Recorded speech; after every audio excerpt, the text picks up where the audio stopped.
ವಿಚಾರದಲ್ಲಿ ಎಷ್ಟು ಸತ್ಯ ಇದೆ ಅಂತ ಅನಿಸ್ತಾ ಇದೆ.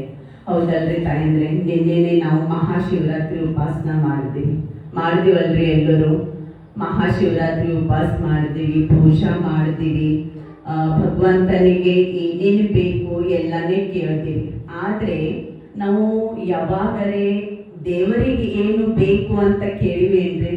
ನಮಗೇನು ಬೇಕು ನಾವು ಸದಾ ದಿನನಿತ್ಯ ನಿಂತಾಗ ಕುಂತಾಗ ಪೂಜಾ ಮಾಡುವಾಗ ಯಾವಾಗಲೂ ಕೇಳ್ತೀವಿ, ನನಗದು ಬೇಕು, ನನಗಿದು ಬೇಕು, ನೀ ಇದು ಮಾಡಿದ್ರೆ ನಿನಗೆ ಟೆಂಗ್ ಹೊಡಿತೀನಿ, ನಿನಗೆ ಹುಂಡಿಗೆ ರೊಕ್ಕ ಹಾಕ್ತೀನಿ, ಅದು ಮಾಡ್ತೀನಿ ಅಂತೆಲ್ಲ ಕೇಳ್ತೀವಿ. ಹೌದಲ್ರಿ? ಆದರೆ ದೇವರು ನಿನಗೇನು ಬೇಕು ಅಂತ ನಾವು ಯಾವತ್ತೂ ಕೇಳಲ್ಲ ದೇವರಿಗೆ. ಬರೀ ನನಗ ನನಗ ನನಗ ಅನ್ಕೊಂತೆ ನಮ್ಮ ಜೀವನ ಮುಗಿಸ್ತೀವಿ ನಾವು. ಆದ್ರೆ ಈ ಭೂಮಿ ಮೇಲೆ ದೇವರು ನಮಗ ಕಳಿಸಿದಾನ.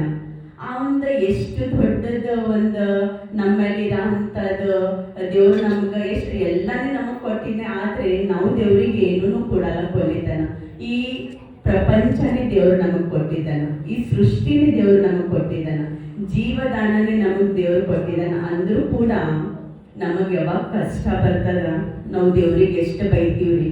ಹೌದಲ್ರಿ? ನನಗೇನು ಮಾಡ್ತೀನಿ ದೇವ್ರೆ ಅಂತ ಕೇಳ್ತೀವಿ. ಆದ್ರೆ ನನಗೆಲ್ಲಕ್ಕಿಂತ ಈ ಭೂಮಿ ಮೇಲೆ ನೀ ಕಳಿಸಿದೆಲ್ಲ ನಿನಗೆ ಶತಕೋಟಿ ಪ್ರಣಾಮ ಅಂತ ನಾವು ಯಾವತ್ತೂ ದೇವ್ರಿಗೆ ಹೇಳಲ್ಲ. ಯಾಕಂದ್ರೆ ನಾವು ಹುಟ್ಟ ಬದುಕದ ಈ ಭೂಮಿ ಮೇಲೆ ಬಂದ್ಮೇಲೆ ಹಾಗಿರ್ಬೇಕು. ದೇವ್ರ ನಮಗೆ ಏನಂತ ಕಳಿಸಿದಾನ ಭೂಮಿ ಮೇಲೆ? ನೀನು ಒಳ್ಳೇದು ಗುಣ ಮಾಡಿ ಮತ್ತೆ ನನ್ನ ಹತ್ರ ಬಾ ಅಂತ ಭೂಮಿ ಮೇಲೆ ಕಳಿಸಿದಾನ. ಆದ್ರೆ ನಾವು ಭೂಮಿ ಮೇಲೆ ಬಂದ ಮೇಲೆ ಏನ್ ಮಾಡ್ತೀವಿ, ಹೇಗೆ ಇರ್ತೀವಿ, ನಮ್ಮ ಗುಣಗಳನ್ನು ನಾವು ಹೇಗೆ ಯೂಸ್ ಮಾಡ್ತೀವಿ, ಇನ್ನೊಬ್ಬರ ಜೊತೆಯಲ್ಲಿ ನಾವು ಹೇಗೆ ನಡೀತೀವಿ, ಹಾಗೆ ವ್ಯವಹಾರ ಮಾಡ್ತೀವಿ. ಹೌದಲ್ರಿ ತಾಯಂದ್ರೆ? ಹಾಗಿದೆ ನಾವು ವಿಚಾರ ಶಕ್ತಿ ಯಾವ ಮಟ್ಟಿಗೆ ತನ ಒಯ್ತೀವಿ, ನಮ್ಮ ವಿಚಾರ ಶಕ್ತಿ ಟೈಮ್ ಬಂದಾಗ ನಾವು ಹ್ಯಾಂಗ್ ಚೇಂಜ್ ಮಾಡ್ತೀವಿ. ನಮಗ್ ದೇವ್ರು ಏನ್ ಹೇಳಿದ್ದಾನ, ನಮ್ಗೆ ಯಾಕೆ ಈ ಭೂಮಿ ಮೇಲೆ ಕಳಿಸಿದ್ದಾನ? ನಮಗ ಯಾವಾಗ್ನೂ ದೇವರ ಧ್ಯಾನ, ಪರಮಾತ್ಮನಿಗೆ ನೋಡ್ಬೇಕು. ಪರಮಾತ್ಮನ ಅದಾನ ಇಲ್ಲ ಈ ಭೂಮಿ ಮೇಲೆ, ದೇವರ ಅದಾನ ಇಲ್ಲ ಅಂತಂದ್ರೆ ಈಗ ಬಹಳ ಚಂದ ಸಿಸ್ಟರ್ ಹೇಳಿದ್ರು, ನಾವು ಅನ್ಕೊಂಡ್ರೆ ದೇವ್ರ ಅದಾನ, ಅನ್ಕೊಂಡಿಲ್ಲ ಅಂದ್ರ ದೇವ್ರು ಇಲ್ಲ. ನಾವು ಮಾಡಿದ್ರೆ ಪೂಜಾ ಮಾಡಿದ್ರೆ ನಮಗ್ ಶಾಂತಿ, ಮಾಡಿಲ್ಲ ಅಂದ್ರ ಏನೂ ಇಲ್ಲ. ಸೊ ನಾವು ಏನು ಅನ್ಕೋತೀವಿ ಶಾಂತಿ ಎಲ್ಲಿದೆ? ಎಲ್ಲಿ ಹುಡುಕಿದ್ರು ಶಾಂತಿ ಸಿಗಲ್ಲ. ಶಾಂತಿ ಇದ್ರೆ ನಮ್ಮ ಮನಸ್ಸು ಒಳಗದ. ನಾವು ಅನ್ಕೊಂಡಾಗ ಮಾತ್ರ ಶಾಂತಿ. ನನಗೆಲ್ಲಿ ಅದ ಸುಖ, ನನಗೆಲ್ಲಿ ಅದ ಶಾಂತಿ ಅಂತ ಅನ್ಕೋದ್ ಕೂತ್ರೆ ಎಲ್ಲಿನೂ ಶಾಂತಿ ಸಿಗೋದಿಲ್ಲ. ದುಡ್ಡು ಕೊಟ್ಟರು ಶಾಂತಿ ಸಿಗಲ್ಲ. ಎಲ್ಲಿಗೆ ಹೋಗಿ ತಪಸ್ಸೆ ಮಾಡಿದ್ರು ಶಾಂತಿ ಸಿಗಲ್ಲ. ಯಾವಾಗ ನಾವು ಅನ್ಕೋತೀವಿ ನಾನು ಈ ಭೂಮಿ ಮೇಲೆ ಹುಟ್ಟಿದ್ದೀನಿ, ದೇವರದ ಆಶೀರ್ವಾದ ನನ್ನ ಮೇಲೆ ಭಾಳ ಅದ, ನಾ ಭಾಳ ಸುಖವಾಗಿದ್ದೀನಿ, ಶಾಂತಿ ಇದ್ದೀನಿ, ನಾ ಭಾಳ ಯಾವಾಗಲೂ ಯಾವುದೇ ಕಷ್ಟ ಬರಲಿ ನಗ್ನಗ್ತ ಎಲ್ಲ ಪರಿಹಾರ ಮಾಡ್ತೀನಿ ಅಂದಾಗೆ ಶಾಂತಿ ನಮ್ಮಲ್ಲಿ ಬರ್ತದ ಅಂತ ನನಗೆ ಅನಿಸ್ಬೇಕಾಗಿದೆ. ಯಾಕಂದ್ರೆ ನಮ್ಮ ಹೆಣ್ಮಕ್ಳದ್ದು ಒಂದು ಸ್ವಭಾವ ಅದ, ಖುಷಿ ಇದ್ದಾಗ ನಾವು ದೇವ್ರಿಗೆ ನೆನಪೇ ಮಾಡೋದಿಲ್ಲ. ಯಾವಾಗ ನಮ್ಗೆ ಕಷ್ಟ ಬರ್ತದ ದೇವರ ಧ್ಯಾನ ಮಾಡ್ತೀವಿ, ಆ ಗುಡಿಗೆ ಹೋಗ್ತೀವಿ, ಈ ಗುಡಿಗೆ ಹೋಗ್ತೀವಿ, ಆ ಮಠಕ್ಕೆ ಹೋಗ್ತೀವಿ, ಈ ಮಠ. ಆದ್ರೆ ದೇವ್ರು ಅವಾಗ ಅಂತಾನ, ಸುಖ ಇದ್ದಾಗ ನೀ ನನಗೆ ನೆನಪು ಮಾಡ್ಲಿಲ್ಲ, ದುಃಖ ಬಂದಾಗ ನೀ ನನ್ ಬರ್.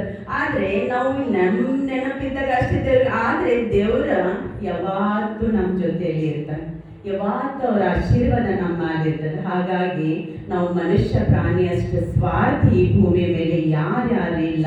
ಅದಕ್ಕೆ 4 ದಿವಸ ಬದುಕಿನೊಳಗ ನಾವು ಹ್ಯಾಕ್ ಬದುಕಬೇಕಂದ್ರೆ ನನ್ನ ಜೊತೆಯಲ್ಲಿ ಇದ್ದವರು, ನನ್ನ ಸಮಾಜದಲ್ಲಿ ಇದ್ದವರು, ನನ್ನ ಓಣಿಯಲ್ಲಿ ಇದ್ದವರು, ನನ್ನ ಅಕ್ಕಪಕ್ಕದಲ್ಲಿ ಇದ್ದವರು, ನನ್ನ ರಿಲೇಷನ್ದವರು ಎಲ್ಲರೂ ನನ್ನವರು.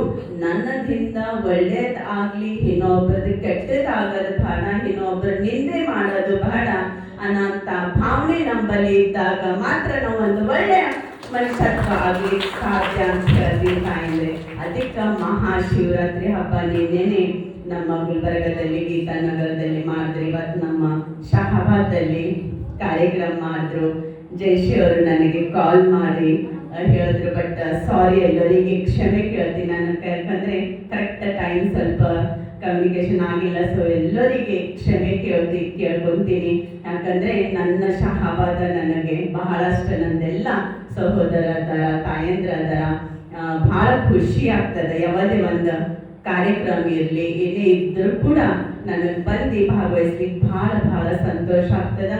ನನಗೆ ಈ ಕಾರ್ಯಕ್ರಮ ತಾವು ಎಲ್ಲರೂ ಕರೆದಿದ್ದಕ್ಕೆ ನನಗೆ ಭಾಳ ಖುಷಿ ಆಯಿತು.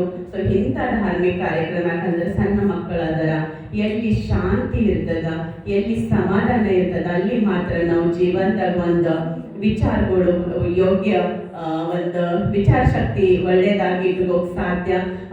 ಈಗಾಗಲೇ ಯಾಕಂದ್ರೆ ಓಂ ಶಾಂತಿ, ಎಲ್ಲಿ ಹೆಸರಿನಲ್ಲಿನೇ ಶಾಂತಿ ಇದೆ ಅಲ್ಲಿ ಯಾವಾಗಲೂ ಶಾಂತಿ. ಯಾಕಂದ್ರೆ ನೋಡ್ರಿ, ನಾವು ಎಲ್ಲರೂ ಕೂಡ ಬಂದೀವಿ, ಯಾವುದೇ ಕಾರ್ಯಕ್ರಮದಾಗ ಇಷ್ಟು ಶಾಂತ ರೀತಿಯಲ್ಲಿ ಕೂಡ ನೋಡೋದಿಲ್ಲ. ಆದ್ರೆ ಎಲ್ಲಿ ಶಾಂತಿಯಾಗಿ ಕೂಡ್ತೀವಿ ಅಂದ್ರೆ ಅದು ಬ್ರಹ್ಮಕುಮಾರಿಯಲ್ಲಿ ಓಂ ಶಾಂತಿ ಒಂದು ಮಂತ್ರದ ಇದರಿಂದ ಆತ್ಮನೆಲ್ಲ ಶಾಂತಿ